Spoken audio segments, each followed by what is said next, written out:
बेटी का भाग्य। भगवान क्या लिख रहे हो इतनी देर से? देवदूत ने सृष्टि की निर्माता के कक्ष में आते हुए कहा। भगवान ने उसकी तरफ ध्यान दिए बगैर लिखना चालू रखा। देवदूत ने कहा, सो जाइए भगवान, कई दिनों से आपने तनिक भी विश्राम नहीं किया। क्या लिख रहे हैं आप? भगवान बोले, भाग्य। देवदूत, किसका भगवान? एक गांव की लड़की, अभी कुछ ही महीनों में उसका जन्म होगा, उसी का भाग्य लिख रहा हूँ। देवदूत ने हंसकर कहा, गांव की लड़की, उसका क्या भाग्य होगा? भगवान ने क्रोधित होते हुए कहा, ये आम बेटी नहीं है, इसका भाग्य मैंने खुद लिखा है। देवदूत ने कहा, ऐसा क्या भाग्य है इसका भगवान? ये लड़की बहुत पढ़ेगी। देवदूत ने कटाक्ष से कहा, गांव में इसे कौन पढ़ने देगा? भगवान ने बोला, ये खुद अपनी मेहनत से पढ़ेगी और अपने गांव का नाम रोशन करेगी। अपने गांव की एक इकलौती पढ़ी लिखी लड़की पूरे गांव में क्रांति लाएगी, पूरे समाज को सुधारेगी। देखना फिर उस गांव में कोई कम पढ़ा लिखा ना होगा।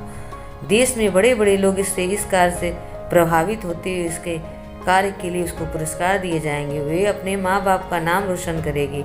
समझिए, साक्षात लक्ष्मी होगी। अपने माँ बाप के सभी दुखों को दूर करेगी। एक झोपड़े से उन्हें महलों तक ले जाएगी। देवदूत ने कहा, पर क्या काम का? लड़की तो पराया धन होती है, एक दिन ससुराल चली जाएगी।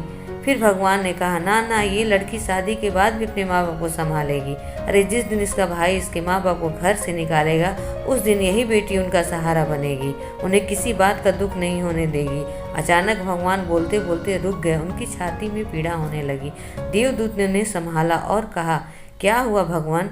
भगवान की आंखों में आंसू थे। मेरी सारी मेहनत पे पानी फिर गई।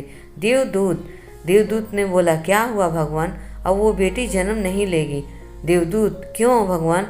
भगवान, उसकी माँ ने उसे जन्म देने से पहले ही मार डाला। देवदूत बुरी तरह चीखा, क्यों भगवान? सुनो उनकी आवाज़, उन दुष्टों की आवाज़। वो कहते हैं उन्हें बेटी नहीं बेटा चाहिए। बेटा चाहिए देवदूत। ये लोग क्यों ऐसा करते हैं? क्यों बेटियों को जन्म लेने से पहले ही मार देते हैं? क्यों देवदूत, क्यों देवदूत? चुपचाप भगवान के आंसुओं से कागज पर लिखे बेटी के भाग्य को बहता देखता रह गया।